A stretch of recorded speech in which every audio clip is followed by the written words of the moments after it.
Hi everyone, Janie here. Welcome back to my garden. It's a beautiful summer morning. I don't even know if I can say summer. Well, yeah, so it's not officially summer yet, but I've been talking to my girls a lot about how we count that summer starts based on, I think it's based on the moon. Is that how you say it? Because summer solstice and winter solstice. And so it's not quite officially summer yet, but based on our climate and where we live, I think it's so much more appropriate to go by the months. So like June 1st is the start of summer. September 1st is the start of fall. December 1st is the start of winter. And March 1st is the start of spring. Is that right? Yeah, I think I got that right. Anyway, so if you follow the months, then we are definitely in full swing summer, and it definitely feels like full swing summer. I'm starting right here because I just have to show you this plant. This plant is such a rock star. I cannot get over what a beautiful plant this is. So this plant right here is called Mace Shasta Daisy, and it looks a little bit like golden yellow right now, but that's just because the sun is just coming up. It is such a gorgeous Shasta Daisy. This one is, it's bred by this gentleman named Brent Horvath, who I actually met when I went to Cultivate last year. Such an interesting guy. And I was talking to him about breeding this plant. And basically what he did is he planted a whole bunch of Shasta Daisies in his, on his property. And then he basically cherry picked the best one, the absolute best one that bloomed for a long time, that had a gorgeous mounding, growth habit, as opposed to the regular Shasta Daisies that get a little bit taller and a little bit sparser. I have a special place in my heart for Shasta Daisies because they were originally bred by Luther Burbank, who actually has a garden in my hometown. I don't think he's from my hometown, but he spent most of his life in my hometown in Santa Rosa, California. And I definitely want to go back there to visit the Luther Burbank garden. So anyway, Shasta Daisies named after Mount Shasta, which is a mountain just north of us. And it's just the most beautiful plant. And the regular Shasta Daisy does so well for us, but Mace Shasta Daisy is something special. This is a special plant, and I just love it. And seeing it like this, I'm just thinking, oh my gosh, I need so much more of this in my garden. I have Banana Cream 2 Shasta Daisy, which I'll show you in a little bit, in the orchard garden, which is really, really beautiful as well. And then in my center island, I have Spun Silk Shasta Daisy, which is beautiful as well. So let me show you those. So here are my Banana Cream 2 Shasta Daisies. You can see that they're a little bit more yellow. Banana Cream, I think, is the perfect name for them. I kind of think that they start off a little bit more yellow as they're opening up, and then once they open up, they kind of get more of the Mace Shasta Daisy color. But it makes it look really, really pretty. These guys are a little bit behind the Mace Shasta Daisies. You can see these guys are all budded up, but they're so beautiful. They're just such a gorgeous specimen. And then finally over here in the center island, I planted a whole bunch of these Spun Silk Shasta Daisies, which have the same color as the Mace Shasta Daisies, but you can see their petals are a little bit more fine. To me, this is just so interesting. And at first I wasn't sure if I was going to like this, because I usually like big, bold, beautiful blooms, but I mean, look at how interesting this is. It just makes such a statement in the garden. I have another patch over there by the dry creek bed, and I just think it is so, so pretty. Now, I have to say, it's really funny. I have this one calla lily right here that actually lived here when my center island was a cut flower garden in rows. And it just started popping up, and it was so beautiful, I left it. I'm pretty sure this is the one that came in those Proven Winners packs. Proven Winners has collections of bulbs. And I think this was in one of those collections. So that's why I have this random yellow calla lily in the middle of my Shasta Daisies. But I think it looks really, really pretty. So anyway, just really beautiful stuff happening right now. This time of year in the garden, I need to do my garden tour very, very quickly. But it's just that time of year where it's like, everything is beautiful. Everything looks absolutely amazing. So I really should just show you guys a little bit each video. So I had to show you guys the Shasta Daisies because holy cow, they're looking amazing. All right, let me take these over. I'm working back actually in the center island over by the spun silk Shasta Daisies, and I'm just planning to get some plants in the ground. Now, since we are in summer, it's not the ideal time. I talk to you all about this a lot. It's not the ideal time to plant. A better time for me to plant is spring or in fall, because we are so hot right now. The plants are going to get stressed out when they're being planted, but I actually have a lot of plants still from my spring planting that I just haven't gotten to. It's, you know, it's just you try and stay on top of it, you try and keep up with it, but there's only so much that you can do in a day. So I still want to get some things planted because it's better to get them in the ground than to have them sit in the cans. And we have ours hooked up to drip over in our kind of carport area, but that's on concrete, it's on the driveway, and it's just not an ideal situation for it. So some of my plants are looking a little rough, but I really think as soon as I get them in the ground, they're going to start looking absolutely gorgeous, just like the rest of my plants in the garden do. So I have two plants that I'm planting in the ground today.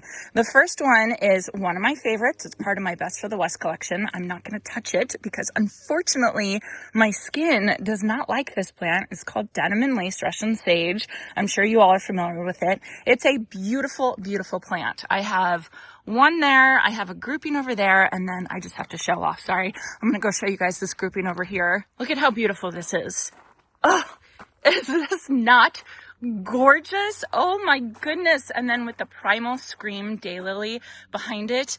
Isn't that just so beautiful? I wish the daylily was a little bit taller. I probably should have switched it, but I planted these denim and lace first. And one thing I do want to show is that this denim and lace Russian sage is planted right next to the black walnut tree that my neighbors have. And it's doing beautifully, absolutely beautifully. So it's just such a fabulous, fabulous plant that can handle heat, it can handle drought, and it can handle adverse conditions like being planted near a black walnut. I just love it. And then, of course, I have this planting.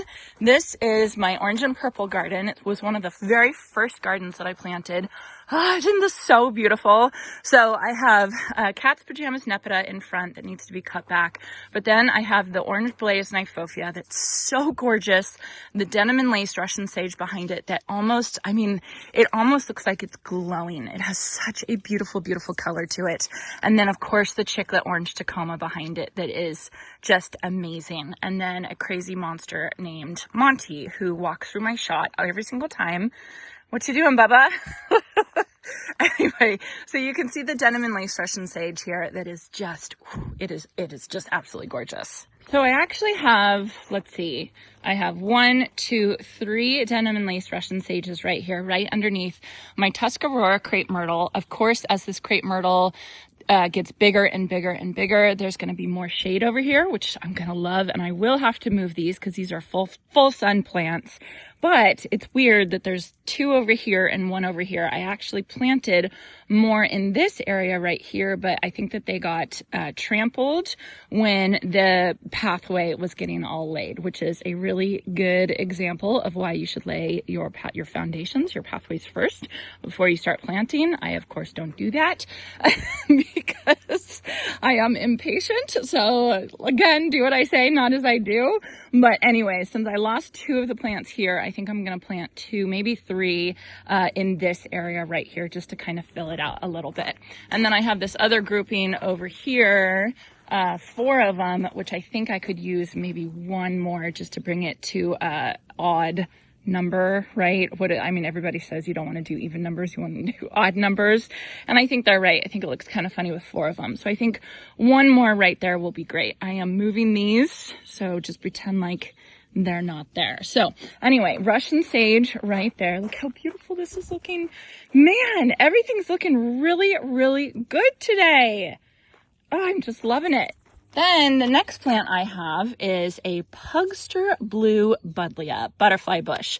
I love butterfly bush. It is so pretty. You guys know I've shown you my Pugster amethyst over there is really gorgeous. My Miss Molly butterfly bush is one of my top 6 performers. I just filmed that video and I posted it, I think, last Friday. And Miss Molly was absolutely gorgeous. Pugster Blue is a classic. It is such a good plant. It is smaller than a Miss Molly, of course, because the Pugster series are definitely smaller, but it's still so beautiful and it blooms so much. And I just thought it would be really pretty because I don't have any butterfly bush in my center island yet. So I definitely need some. Now, the place that I'm thinking of putting it is right here where this mess is. Oh, this Artemisia, this silver lining Artemisia, I want to love it. I want to love it, you guys. I really, really want to enjoy this plant. I think the compost that I put on top of the soil is just too rich for this plant. Like, it's too much for it right here, because you can see it. I had maybe like a month or two of it looking really good, and then it just started getting really leggy and really gross, and it just doesn't look good right now. So it's been bugging me for a while, and I think I want to take it out.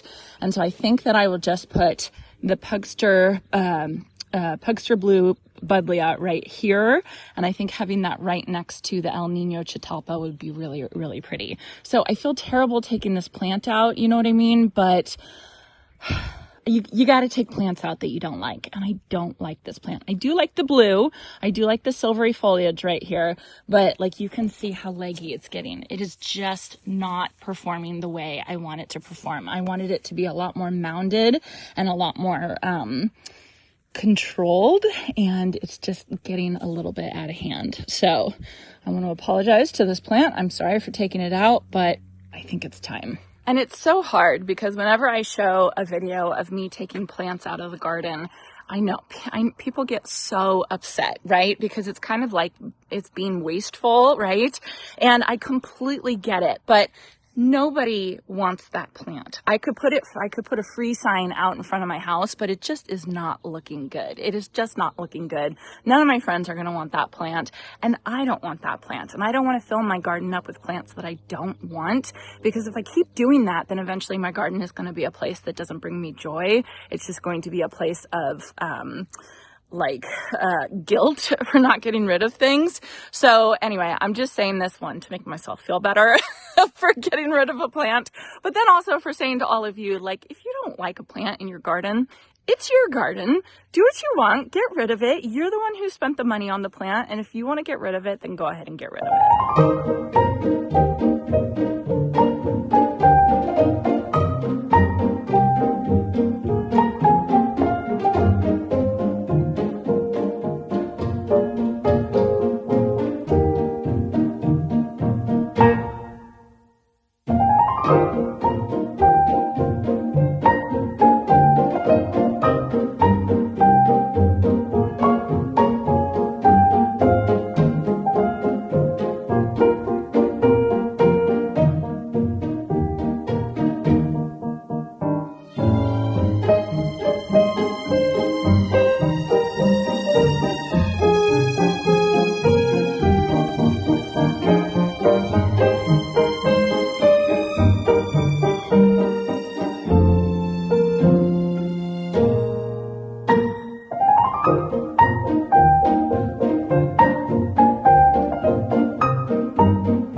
I've got 3 of the Russian sage planted. I put 1 there.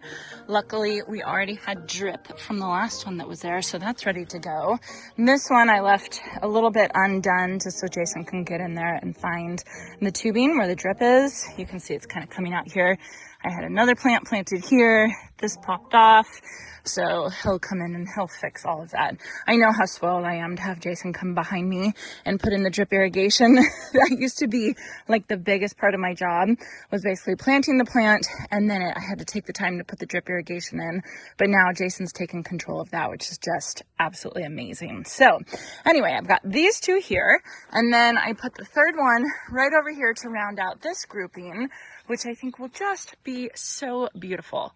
Really, really gorgeous. So I think these plants, they were suffering a little bit in their cans. They'll bounce back and just very, very quickly. So Now I'm on to over here, this area, pulling out all of the Artemisia. I also have some Mangave right there. They already sent their bloom stalks up, so they're done. And I don't see any pups on those guys, so they're done with their lifespan already. So I'm just going to clean all this up, and then I will plant the Pugster Blue Buddleias right there, and I think that that will be really, really pretty.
A big difference that is. Oh my gosh, that looks so much better.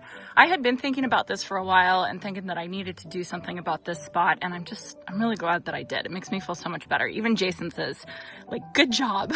That needed to be done. So I took out all the Artemisia, put it in there. I'm going to put that in my compost pile.